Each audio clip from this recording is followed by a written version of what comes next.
Good morning दोस्तों।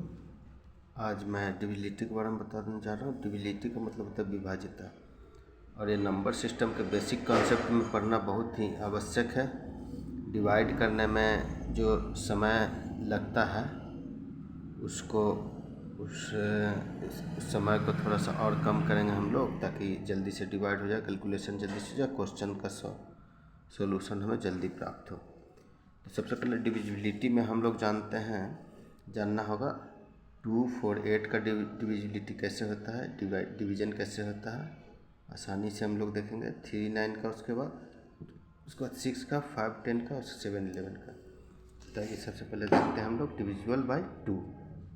ठीक है, वैसा नंबर जिसका वंस है, जो वंस इवन अगर होता है, वंस अगर इवन होगा तो वो 2 से पूरी तरह डिविजिबल होगा। जैसे कि हम एक एग्जांपल देते हैं, एग्जांपल लिखता हूँ 5, 6, 7, 8, 2, 1, और कोई भी इवन नंबर लिख देते हैं, 4 लिख देते हैं। ठीक है, तो वंस इसका क्या है, ये है वंस है, और वंस कितना है, 4 है। तो अगर 4 इवन है तो ये टोटल है जो 2 से पूरी तरह से डिवाइड हो जाएगा। ठीक है, तो डिविजिबिलिटी बाय 2 नंबर को देखते हैं, आप केवल वंस देखिए। वंस देखने के बाद आप जैसे ही इवन नंबर होगा तो समझ जाए, कंफर्म हो जाएंगे 2 से पूरा डिविजिबल होगा। ओके, इतना तक तो ठीक। फिर नेक्स्ट में आते हैं डिविजिबल बाय 4। 4 का डिविजिबिलिटी का रूल क्या है कि लास्ट का 2 डिजिट, हमको लास्ट का 2 डिजिट देखना है। किसी भी नंबर के लास्ट 2 डिजिट अगर 4 से डिवाइड हो या डबल जीरो हो, लास्ट में 2 जीरो हो, तो वो 4 से पूरी तरह से कटेगा। जैसे कि हम लोग देखते हैं 5, 6, 7 लिखें और 24 लिखें, तो 24 लास्ट का 2 डिजिट है। अगर 24 4 से कटेगा तो ये टोटल 4 से डिवाइड हो जाएगा। या 6, 7, 8, 9 डबल जीरो लिखे तो लास्ट में 2 जीरो है, तो ये 4 से डिवाइड होगा। ठीक है, नेक्स्ट में हम लोग बढ़ते हैं 8 से डिविजिबिलिटी। 8 के लिए क्या है, 8 के लिए रूल है कि लास्ट का 3 लास्ट का 3 डिजिट अगर 8 से डिवाइड होता है तो लास्ट का 3 डिजिट अगर 8 से डिवाइड होता है तो पूरा नंबर 8 से डिवाइड होगा। जैसे कि 8, 7, 6, 1, 2। ठीक है, लास्ट का 3 डिजिट 24, 8 है। ठीक है, अगर ये 8 से डिवाइड होता है तो ये टोटल 8 से डिवाइड होगा। ओके, इतना तक तो क्लियर है। ठीक, इतना तक क्लियर, यानी कि 2, 4, 8 का हम लोग समझ चुके हैं, इसमें कोई दिक्कत नहीं है। फिर हम लोग आगे बढ़ते हैं, 3 में आते हैं। 3 डिविजिबल बाय 3 का क्या रूल्स है कि कोई भी नंबर सम ऑफ डिजिट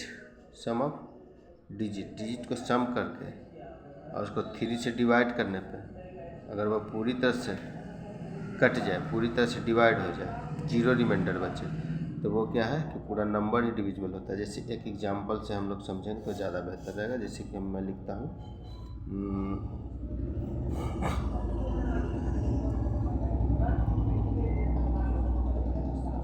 ठीक है, ये नंबर है 152124। अब इस नंबर को क्या करना है, इसका प्रत्येक डिजिट को हमको जोड़ना है। तो 1 पहले लेते हैं, 1 प्लस के इसमें 5 करेंगे, 5 + 2, 2 + 1, 1 + 2, 2 + 4। ठीक है, और इसको 3 से डिवाइड करते हैं। ठीक है, तो टोटल ये जोड़ने पे क्या 6 आया, 6, 8, 1, 9 और 10, 11 और 4, 15। टोटल ऐड करने पे आपको 15 आता है, और 3 से 15 पूरी तरह से डिवाइड हो जाता है। तो इसका मतलब है कि पूरा नंबर 3 से डिवाइड होगा। तो डिविजिबिलिटी बाय 3 के लिए आपका कॉन्सेप्ट इससे क्लियर हो गया कि 3 से डिविजिबल कैसे होगा। ठीक है, 3 से डिविजिबल और 9 से डिविजिबल का भी वही रूल है। 9 से डिविजिबल सब कुछ वही है, केवल कोई ऐसा नंबर जो 9 से पूरी तरह से उसका सम जो सम ऑफ डिजिट अगर 9 से कट जाए, बिल्कुल 3 की तरह, जैसे 3 का सम ऑफ डिजिट 3 से कट जाता है तो 3 से पूरा वो नंबर डिविजिबल होता है, उस तरह से 9 से अगर कट जाए तो वो क्या है कि वो, जैसे ये नंबर है और नंबर का सम करता हूँ मैं, 9 + 2 + 7 + 5 + 4, ठीक है, 18 और 9 और 9 + 18 27, इसको 9 से डिवाइड कर तो 3 बार में ये कट सकते हैं, यानी कि ये पूरा नंबर ही 9 से डिविजिबल होगा अगर इसका सम है जो 9 से डिविजिबल हो, इसके डिजिट का सम अगर 9 से डिविजिबल हो तो बिल्कुल 3 की तरह। तो इतना तक तो क्लियर है, ठीक। 6 का बिल्कुल आसान है। 6 के लिए क्या होता है कि 6 है तो 6 में क्या करना होता है हमें कि अगर कोई भी नंबर हो जो 2 से और 3 से, 2 और 3 दोनों से डिविजिबल हो, तो ऊपर हम लोग पढ़ चुके हैं 2 से कैसे डिविजिबल होता है, 3 से कैसे डिविजिबल, दोनों से डिविजिबल हो तो वो 6 से डिवाइड हो जाएगा पूरी तरह से।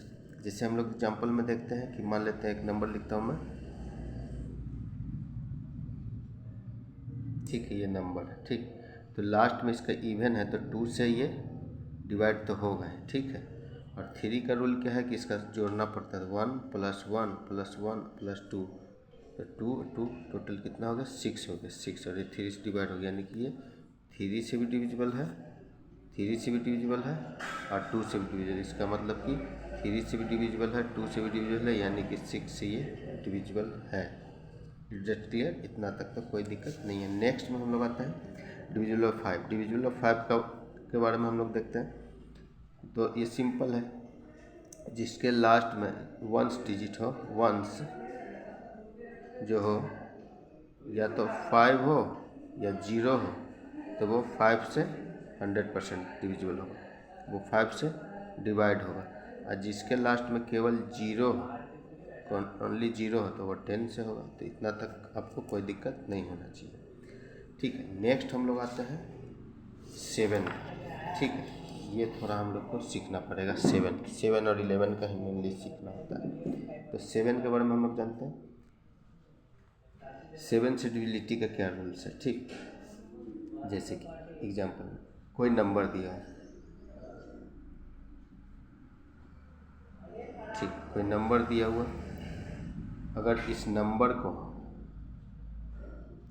ठीक है, इस नंबर कोई भी नंबर दिया तो 7 से डिविजिबिलिटी चेक करना है तो उसका वंस देखना होता है। वंस को कीजिए डबल, वंस को कीजिए डबल, वंस को डबल करना होता है, डबल कीजिए।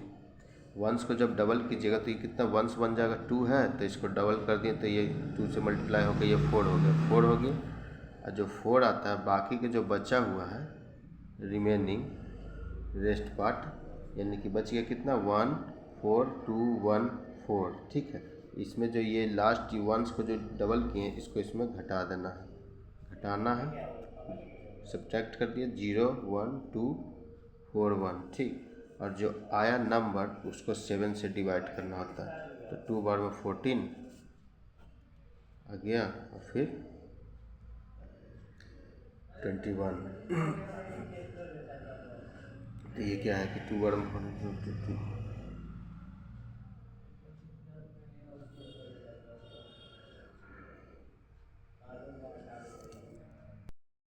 इसमें क्या होगा कि एक और लेंगे तो यहाँ पे 0 हम देंगे और उसके बाद 3 टाइम में है कि आ जाएगा फिर 0, और 7 को 0 बार देंगे तो 0 से 0 में कट जाएगा, तो इतना आपका आ गया। तो ये अगर कट जाएगा तो ये पूरा नंबर है डिविजिबिलिटी होगा। हालांकि डायरेक्ट आप यहाँ डायरेक्ट 7 से डिवाइड करके भी तो देख सकते हैं, मगर ऐसा बताया गया कि आप डिविजिबिलिटी पढ़ रहे हैं तो सब नंबर का पढ़ रहे हैं, अब भविष्य में कभी 7 कहा जाएगा तो स्टूडेंट डिमांड कर देगा सर 7 का डिविजिबिलिटी क्या होता है। तो ज़्यादा आसान तो ऐसे भी आप कर सकते हैं, मगर रूल्स में एक गैप नहीं आना चाहिए, तो सब लगातार कि 7 का भी डिविजिबिलिटी होता है। अब यूज करें अपना करें वो अलग बात है, ठीक। तो 7 के लिए एक बार फिर से मैं 7 का बता देता हूँ। टोटल क्या होता है, जितना भी नंबर है उसका वंस लेना है, वंस को करना है डबल, और डबल जो होगा बाकी बचे हुए पार्ट में उसको घटा देना है। घटने के बाद 7 से डिवाइड करना है, और अगर वो पूरी तरह से कट जाए या 0 आ जाए, ठीक है, तो वो क्या होता है, डिविजिबल बाई 7 ये नंबर होता है। उसके बाद आइए divisible by 11, divisible by 11। Divisible by 11 का अलग से ही रूल है। इसमें क्या होता है, मान लीजिए कि ना दिया हुआ है,